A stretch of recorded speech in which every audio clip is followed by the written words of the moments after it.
God's day, and welcome back to season 9 of Reeves Being Refined by the Fires. I know normally this should be my special guest episode, but I couldn't find my October interview, which was supposed to be Ms Aline, Jean-Michel's instructor in my senior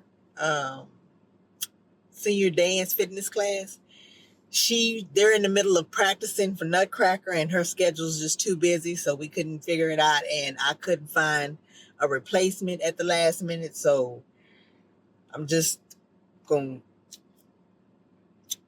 not do it. But I have some good news. This past weekend, on the 25th, I flew to Houston to see none other than one of my all-time favorite YouTubers, Latoya Okia. Yay! Guys, I was in the house and I could feel the fire. It was amazing. I even got a chance to face my one of my fears. It's not as strong as it has been previously. When I was a little girl, it was really bad, but I've gotten used to speaking now, and I even got up at the end of the conference. They had a mic that they put in the aisleway between both aisles, and it was over 100 people there. So it was a nice crowd, but everybody who had a question could get up and ask the question. I didn't have a question. I wanted to just let her know who I was and that I was the brain stroke survivor. That I wanted to let her give her a bit of my backstory. So I did. I got up there and talked, and they was just wowed. But I explained to her how I had my 4th baby. I've been in premature labor for almost 3 weeks to a month beforehand. And instead of having Zon on her due date, she on the 8th, I had her on the 1st. And exactly 7 days later, and if you guys know your Bible, you know sevens mean a lot in the Bible. It's a very important number. Exactly 7 days later, I had my brain stroke. And it pays to have a spouse that's a light sleeper. I used to think that was a bad thing, but if Alex hadn't been a light sleeper, he wouldn't have heard me gurgling in my sleep. And after he called my name, I didn't answer. He heard me gurgling again. He actually got up, turned the light on, walked around the bed, and found me stroked out with our not yet 7-day-old baby sleeping soundly between us. God uses people. God used my husband to save me. Because if he hadn't heard me, I would have just laid there and possibly died, because this is a birth defect that ran in my bloodline. So I'm a generational curse breaker. As a matter of fact, because of what happened to me, I've saved 2 other lives. My mom, I don't know what spurred that, but when she went back home up to Houston, she found a neurologist that tested her and found out that she has the same birth defect. But she didn't grow up having headaches like I did. Headaches was a part of my normal routine. I didn't even realize that little kids wasn't supposed to be having headaches as often as I was. And it started in 3rd grade when I started wearing glasses. And she used to just say, you need to wear your glasses. You need to wear it. But I was wearing my glasses.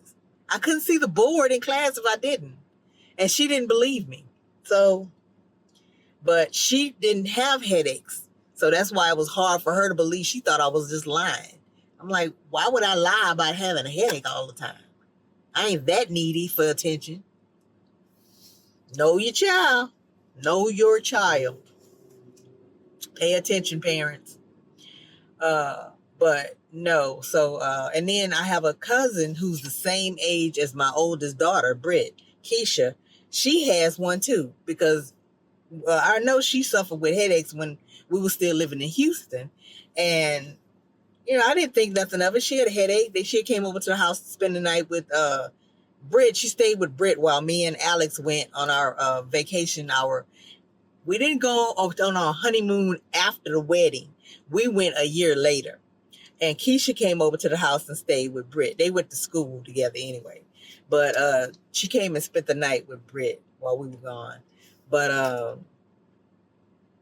and I didn't pay any attention. I hadn't had my brain stroke then. So I didn't know I had a ticking time bomb in my head. Come to find out, she has the exact same thing. And it's worse for her because she's a single mom. So she don't have nobody at her house sleeping with her that could possibly be a light sleeper and hear her. So I was like, girl, you need to go get that checked. She went and got checked. Come to find out, she has one too. So, but like I say, it runs in our family on my mom's side. My grandmother's mother, so my great-grandmother, had one. Several of her sisters, I've had an uncle, several cousins, all died from the exact same birth defect, an arteriovenous malformation, or AVM is the initials for it, AVM. But I am just so thankful that God worked things out. Like I say, God ain't coming down out the sky no more. He uses people. And he used my husband and Dr. Lucian Moran to get me the help that I needed. And even after I had my surgery, Dr. Moran knew where I could get rehab for like younger patients, whereas at their hospital at East Jeff, they had, was stroke care for older patients, which I was 43 and I had just had a newborn baby. So stroke care for elderly patients was not what I needed. And he had worked previously at Turo, and he know that Turo had a stroke care program, rehab program. And I was in rehab they transferred me. I had the stroke on December 8th. After I was transferred to Turo in January, and I was at Turo doing inpatient rehabilitation all day. And then after I got released from the hospital, Alex would still have to bring me so I could do the outpatient care. But I did the whole program, and they taught us, how to take care of the house, how to cook simple meals, how to make a menu. And we had little activities like the nurses would go to the grocery store with us, so we'd have to make a list of all the ingredients we needed. And yeah, and then we cooked the meal. Everybody would eat together.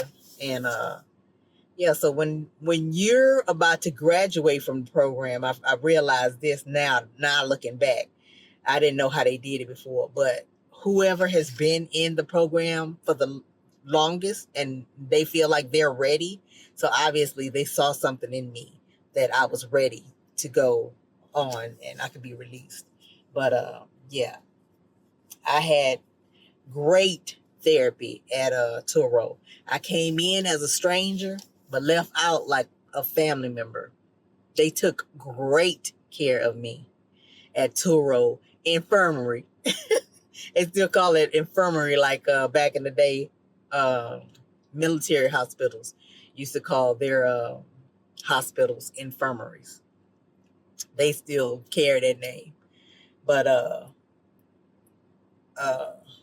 yeah.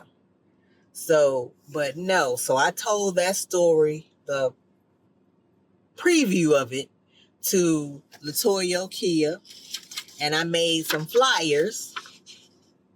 Reads being refined by the fires, with listing my 3 shows Did you know?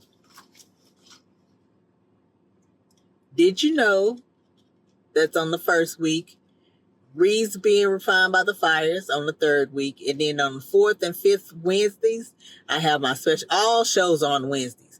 But on the fourth and fifth Wednesday, I have my special guest episodes. Months that I have, I know that I'm going to have a long interview and it could be cut into 2 parts. I usually try to save it for months that I have 5 months, 5 weeks.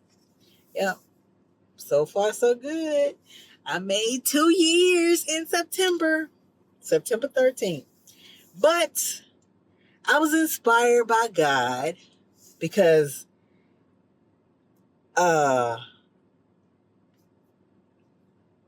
I didn't get a lot of feedback, but I got feedback from where I need to get feedback from God. God put it on my heart to come into the new year 2 to start doing interviews where I do nothing but God moments with my guests. So people can really get a feel like, okay, this ain't just something every day. I mean, this is her life. She's had a lot of these moments. It's not just one moment, because Lord knows I got a lot of testimonies. It's just my brain stroke is my biggest testimony to date. Because I was just listing all of the surgeries I've had. I've been having surgery. I had my very first surgery because my first baby was an emergency C-section in San Antonio at a military hospital on Lackland Air Force Base. I had nobody with me. I was scared to death. My first baby.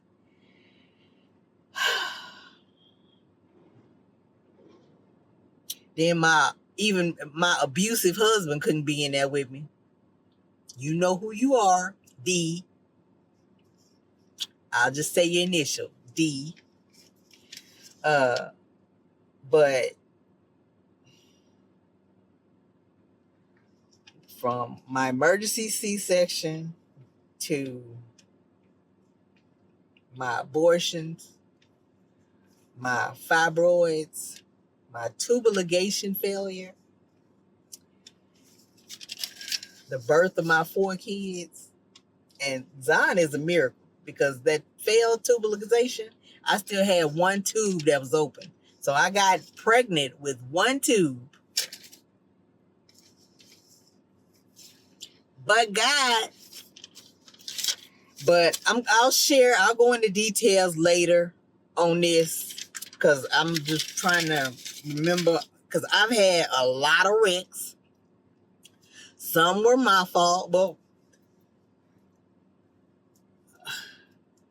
yeah, some were my fault. Whether it's the weather or whatever, I didn't control my vehicle. So even when I slid into somebody during the rain, it was my fault. I didn't control my vehicle. But I've been hit, and the person who hit me had to be life flighted to the medical center in Houston. But I have had a lot, and I'm going to start doing this. I'm going to make a list of, I think I'm going to make a product where I could take from, I want you to list everything that happens in your life, major events. So you can go back, because like I say, the but God questions that I ask all my guests at the end of the interview, something that God did to change your situation around when you were the past 3 to 5 years, something that you were between a young adult and a teenager, something else that somebody possibly told you when you were a child, infant, or toddler. It's mind-blowing because people have said how they forgot those moments. Well, I'm here. I want to put those to the forefront of your memory so you can see how much God has done for you in your life. You need to remember that. I have the side of my head shaved so I can remember. This is my testimony. My brain stroke. That's my testimony. And I know a lot of people wear their sides shaved now. I used to wear my both sides shaved during the 80s, and 90s, but now I keep this side, and I didn't even realize this until I went up to DC to help my middle daughter, Bria. And we went and got our dues done and our nails. And when we went in the shop, it was a little Asian lady, and she had asked, how did I want my hair? And I was like, you know what? I have this little dent. They're much better now, but it was 2 little dents right here. And I say, this is the side that I had my brain stroke on, and I'd like to wear it shaved so I can remember that I had no idea that Mark was there. No idea. People have designs shaved into their head. I have a mark. It's like a horseshoe.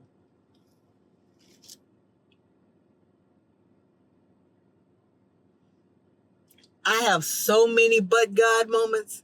And like I say, I forgot some of them because I was just writing down the surgeries. And then I was like, you know what? I had a lot of wrecks too. But I'm still here. 2 of the wrecks, the people left in ambulances.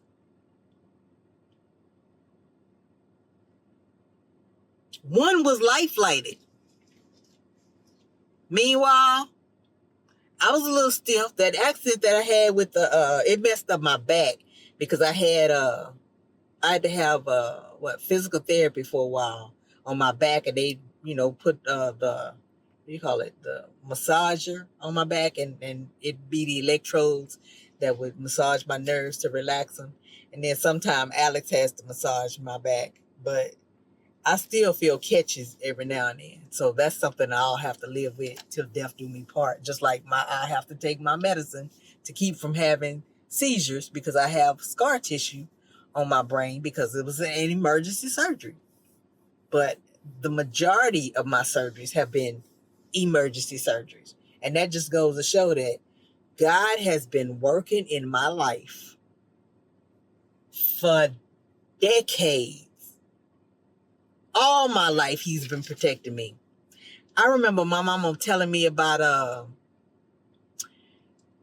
was little. Avery was a baby, and she went back in the house to get him ready. But she had let me stand outside with my bike, my tricycle. And we lived upstairs in some apartments. And I must have pushed the bicycle, or I don't know if the bike I don't remember. I was a little girl. But she heard that bike going down, and she thought I had got on the bike. So she came, Ray, and she ran to the door, and she was like, oh my God, I thought she was on the bike. No, I think I pushed it. I don't remember, but I was, I'm not going to say I was a bad girl, but I was a mischievous child. But, and I probably wanted to see what it looked like riding down by itself. I used to do stuff like that. But that was God's way of protecting me.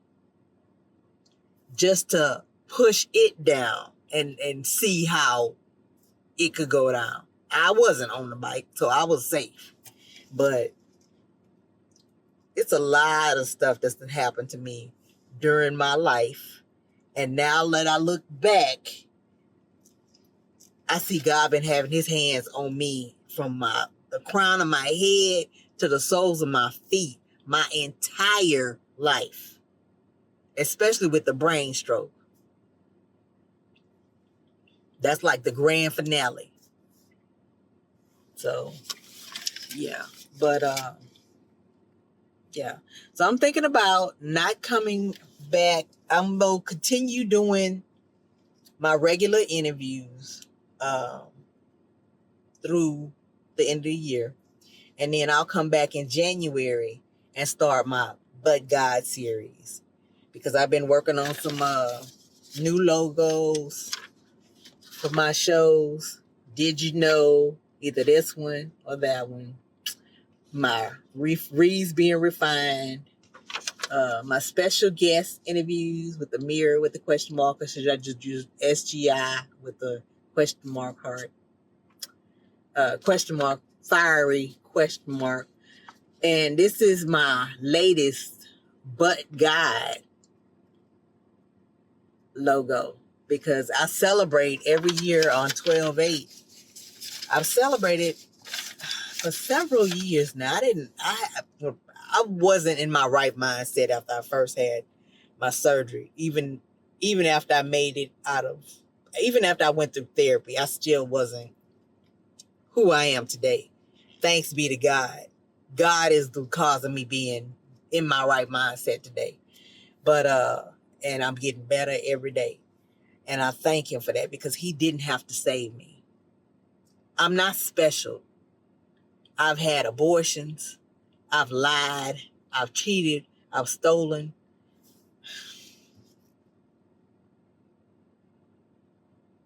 I've killed bugs. Does that count?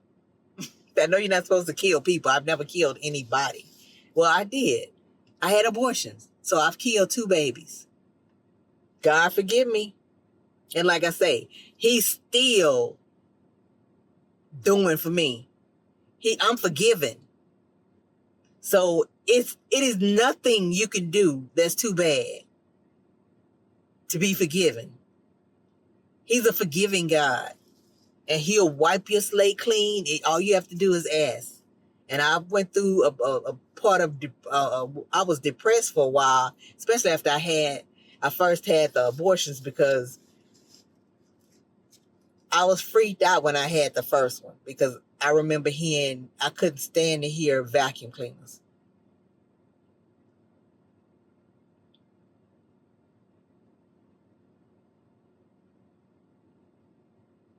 And that would really make me upset. I would just lose it.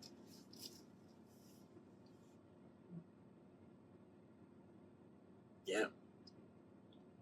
And now that I'm older and I know more about abortions are, you're giving your babies to the demon Malik. And children are a blessing, whether they were planned or not. And by you giving your baby to Malik, a demon, that's not godly at all. It's better to have a baby and give them away to a family who wants another child, but not just throw it away like it's trash. Children are precious. And even though I've had 2 abortions, my daughters, I'm not going to advocate that for them, because there's nothing you can do. It's like, no, you going to have that baby. Now, you could decide whether or not you want to put it up for adoption, but I feel like after you can carry that baby, you had it, you need to keep it. You'll be okay. Your friends ain't going nowhere. Real friends ain't going nowhere. Because my mama had me when she was a teenager, and her two of her best friends, they stayed with her thick, just like before she had me. So if it's meant for y'all to be friends, y'all still be friends. Gone are the days where it's like, oh no, don't be around her. She got a baby. That's so old fogey. Actually, I remember I had a classmate in middle school, and it was a group of us who was her friends. We went to see her and her baby when she first had her baby. We took her a little gift, some gifts, and I just felt so sorry for her, because her life changed. When you have a baby that young, it's not all about you no more. Everything is about the baby. What about the baby? Can I go out? Where your baby gonna go? No. And then babies don't need to be out at night. So there you are, stuck at home with your baby that you made.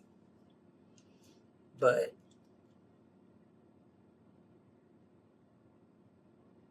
yeah. So no, But on a good note, I'm gonna finish. Like I say, I'm gonna finish this season. We still gonna do the same questions like we've been doing. And when I come back in my 10th season after my break, because this is my fourth quarter break, October, November, December.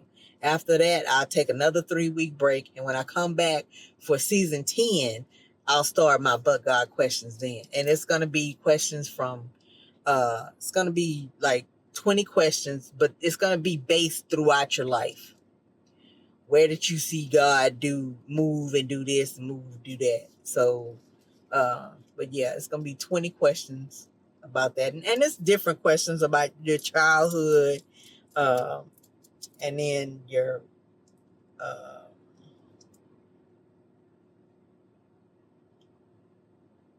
when you were a young adult. It's in stages. Like the 3 questions that I asked now is like from the last 3 to 5 years of your life, from teenage and young adult, and then infant, toddler, and child. It'll be questions like it's categories like that, but they're gonna be more detailed, and it asks about the but God moments, because a lot of times, unless you asked outright, you don't even see that as being a but God moment. But I want to do these kind of questions and possibly even make a version of it to as a free download, so you can get the results of your but God moments. Yeah. And then we'll have a drawing, because that's something else I want to start doing. I want to bring people in. So you guys don't comment. I get it's like crickets. I appreciate the watches and the subscribers, but come on, guys. Quit peeping in. Come on and join the fire. Be refined. But again, going back to Latoya Kia, I bought her book, Beast Mode, because I've been watching her since she came out. I told her, I say, girl, I've been watching you since you were, I didn't know how to say it. She say fluffy. I say, yeah. Because she's lost a lot of weight. She's on it. She works out now. She's changed her eating habits, and she's doing it for her kids too. So it's going to be a generational thing. So they'll know how to eat and what not to, do with their kids when they get grown and have kids. But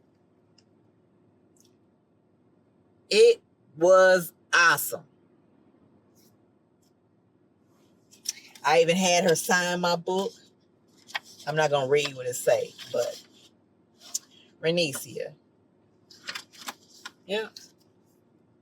And people was like, where you get that book from? I said, oh, that's the book that she sold. That was her first book. And I bought it. And it's a good book. After I had forgot some of the stuff that's in here, this is some good nuggets in this book that she's dropping. So I'm going to go back and reread it, because you never have enough knowledge. You can overeat, but you can't have too much knowledge. So, yeah. And the back cover says, when you are aggressively pursuing your life's purpose and walking boldly in your calling, you've successfully activated beast mode. Guess I've activated beast mode.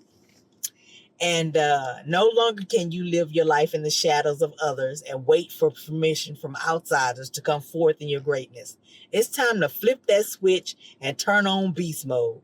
You came to the planet loaded with gifts and your talents. Your life's purpose is waiting to be fulfilled through the only person that's qualified to complete it, and that's you. You were created to make manifest the glory that God hid within you. Don't deprive your generation any longer. Wake up that champion that's resting inside of you. The world awaits. Yeah. Beast mode. And this is on sale on YouTube too. Oh no, on Amazon. I bought it from her website, because she has the Latoya Kia Academy. but I was the only one there with her book. And I think I'm the only one there who's been keeping up with her that long, because afterwards, I know she said, because they had a little fellowship afterwards in the hotel, in the lobby area, and the restaurant. And I was like, I didn't know, because I had planned to go and spend some time with my granddaughter and get her and spend the night and hang out with her. And I was like, I didn't know y'all had fellowship after she said, well, no, this is the first time. And I was like, okay. So, because I was like, well, I know from now on to plan to be there for a while afterward, not just, have somewhere else to go right away. And I apologized, but I told her I got to go and I got to do my grandma time. So, my grandma name is Yaya. I got to go do my Yaya time, pick up my granddaughter, my oldest granddaughter, spend some time loving on her.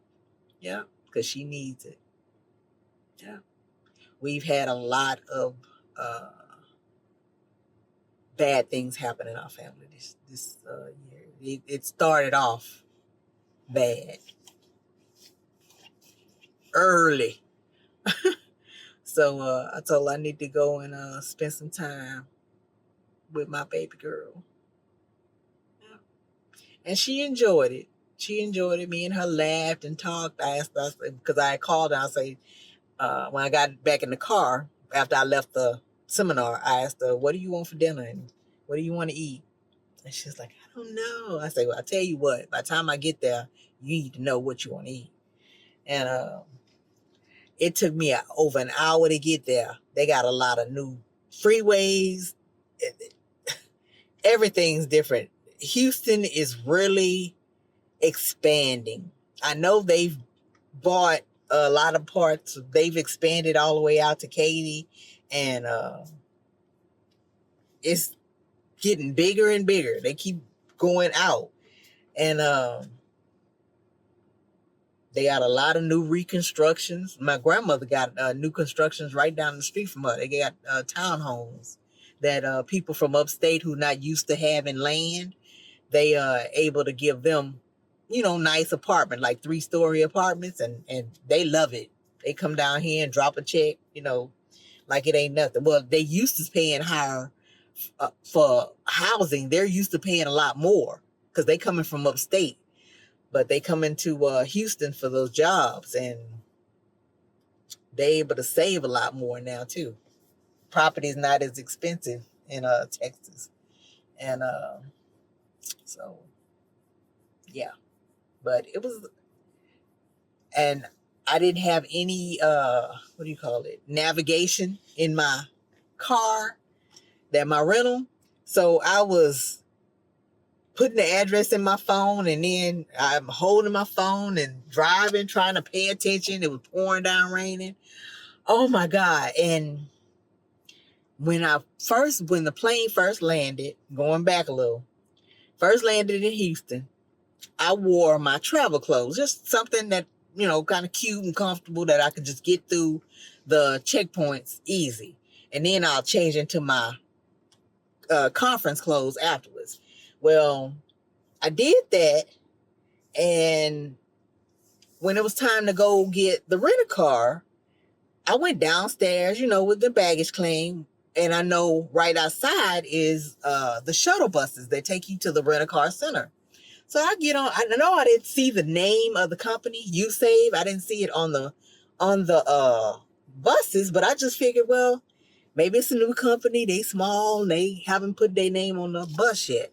So I get to the bus, the rent-a-car facility, because they take you in a shuttle bus to the rent-a-car facility. And that's just how big Intercontinental Airport is. Actually, it's the international airport, Bush International Airport now. And it's come a long way since I worked out there. Me and my girlfriend Minnie, I want to interview her, but I haven't done that yet. But that's where we met. So we've been knowing each other since Britt was a baby, since like 88. We go way back. Yep. But it's expanded a lot. And so I get to the rent-a-car center, and like I say, I don't see any names. So I go inside the building and I ask, at the front, at the courtesy desk, I asked, I said, well, I have a reservation for this U-Save. This rental-car company, is it at this location? And he's like, oh, no. It may be in the front of the airport. And I was like, what? You mean I didn't roll the bus in the opposite direction and it's in the front? So he was like, well, yeah. He said, well, ask, he directed me to somebody else to go ask them. And I finally got to the person who could help me. And he said, well, no, you can catch a cab up there. So he told me to walk through the parking garage, and the people who was waiting on taxis were out there on the curb. And I went out there with them, and a nice guy approached me, and I thought he worked for Uber or Lyft. No. It pays to be connected. This guy was a stranger. And I got in his car and expected him to take me to the gate. And he did. But he did not work for Lyft or Uber. Because I asked him, I said, where's your sticker? Your Uber or Lyft sticker? He said, well, no, I don't, they take too much of your money. I was like, oh, so you a freelancer? And he's like, well, yeah. And he was kind of nervous, and I'm like, okay. And I'm sitting back there, my luggage is on the floor because he put the bag in his car for me. And I'm like, we was driving way through a lot of wooded areas. And I'm like, even though it was daytime, I was like, okay. So he gets to a street off of Lee Road, and he turns in this Dollar General parking lot. And I'm looking like, I saw the place on the guy who gave me the directions and told me to catch one of the cabs to go to the front. But I saw the place, and it looked like just a brick building on there, and it was in a neighborhood. So it was legit. But sometimes, God, you got to be connected. Because I was praying the whole time, like, Lord, do not let me get, abducted, because I can't fight. Guys are stronger than me. So no. Please don't let me have, and I'm already running late because since I took the bus to the location thinking I was getting my rent-a-car and could take off from there. And it turned out not to be there. So I'm like, Lord, please let everything work out for me. So I go in, nice place. They have my reservation. And I give them my information. And they had to put a deposit on the card. And I get my keys. She brings the car around to tell me to meet her in the front. And they have it's secluded. They have a mechanical fence. They slide the gate back. And she brought this new Nissan car out for me. And I don't remember what it was. It was a Sentra or what. But it was some kind of little small white car. And I was good to go. She was like, well, enjoy. And I did a turnaround trip, but I was doing some driving. Like I say, by the time the seminar was over, it was pouring down rain. As a matter of fact, I didn't take an umbrella with me, and hadn't thought to stop and buy one in the airport because it wasn't raining. It wasn't raining in New Orleans, and when I got to Houston, it wasn't raining. But it started raining later that afternoon because the seminar was over about 4. So, and then we hung out in the lobby for a while waiting for Latoya Kia and her assistant to go change clothes and come back down. And it might have been close to 5 by then. But so don't be leery. It's good to be, I had my spidey senses on because I was praying under my breath, like, Lord, I don't know where I am. I'm just trying to get to a conference. I call myself making sure everything was done ahead of time, and Lord have mercy. So no matter how much you plan, you still can have something fail in that plan. And that was just the first thing. The second thing was, by the time I got to pick up my daughter and Katie, my granddaughter and Katie, and we went to the hotel where I had made the reservation months in advance. And she looked at me and she was like, "Are you hot?" I was like, "I'm warm, but it is hot in here." Guys, when another guy who had checked in already came from down the hall with his bag, and he said, "Where's the elevator? Are the elevators not working?" And the guy said, "No, you have to take the stairs." I was like, "I'm out. Come on, Anissa." And I told him, I went up to the desk. I say, after he finished dealing with, because he had a few other people ahead of us. After he finished that last person that was in front of us, I said, "I need to cancel the reservation. You guys don't have air and you don't have a working elevator. I can't take the stairs.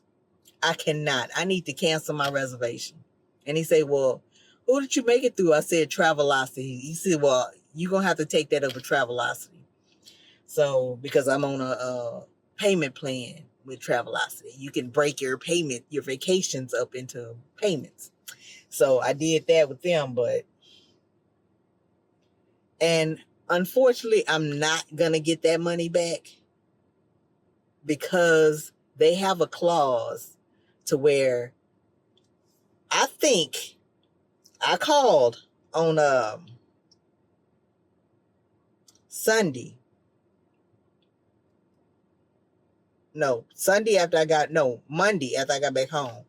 I called that morning and talked to somebody, and she said that they had a clause that it was no refunds if you didn't cancel your reservation by a certain date.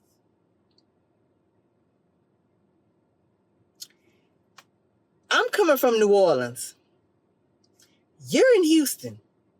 How am I supposed to know you're not going to have electricity for air conditioning and the elevator when I get there for my reservation? And then they have a no cancellation policy. You have to cancel before a certain time or no refunds. So I'm still going to have to pay for that hotel, even though I didn't stay there. We didn't stay there because I had Anissa with me. But coincidentally, God always got a ram in the bush. That hotel was in the same parking lot as a Hilton hotel. So we just took our bags and walked right out of the lobby and walked right across the street in the same parking lot. Walked from one lobby to the next and told them, "Yes, we need a room." And right there on the spot, got another room. Just like that. God always have a ram in the bush, so don't panic. Because I was pissed because I'm like, how are you going to still be checking people in and you don't have an elevator or air conditioning? And heat rises. So that means that, I don't know.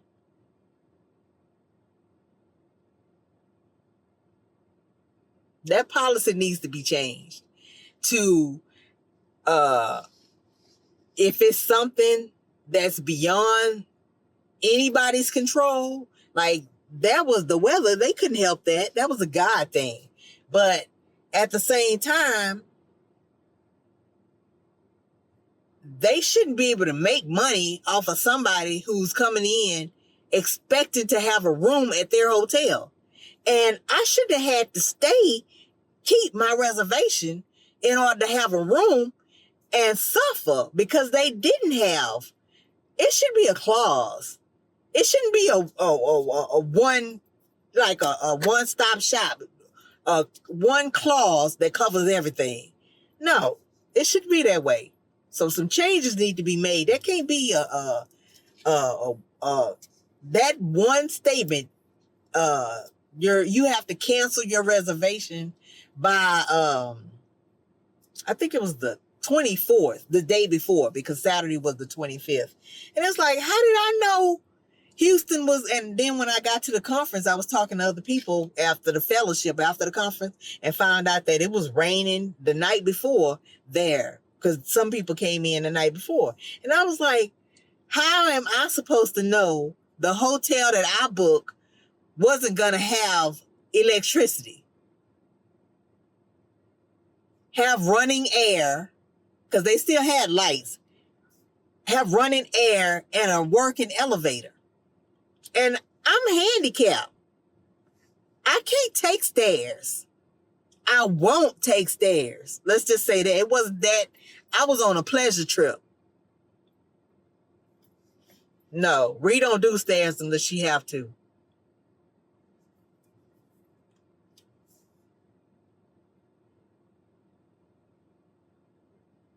And I was not about to take no stairs. It was that serious. Like I told her, all right, I'll pay the money. It's in installments anyway. But next time I know. Next time I know. So watch the closet that you pay for. I was just so glad that they had a payment plan to where I wouldn't have to spend all that money up front. It could be split up over time. But be careful of that, because the travel company has to get permission from the hotel. And if the hotel has a clause like that, it's not going to work in your favor. You're going to lose every time. And the hotel is getting paid for a room they didn't even rent out. So he not only is collecting money from what I'm paying him because I couldn't get out of the contract, he could rent that room again and make double. Double the money on a vacant room.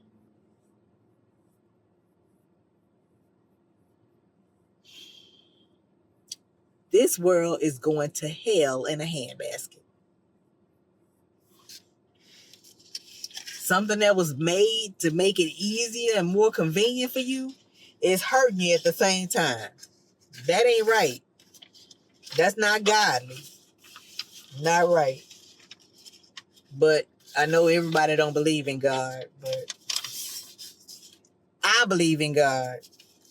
And I feel like if they want to go to heaven, they better start believing in God. Yep. So, well, guys, I gotta go.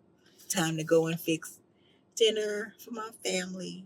But I love you guys, and thank you for tuning in. Stay blessed.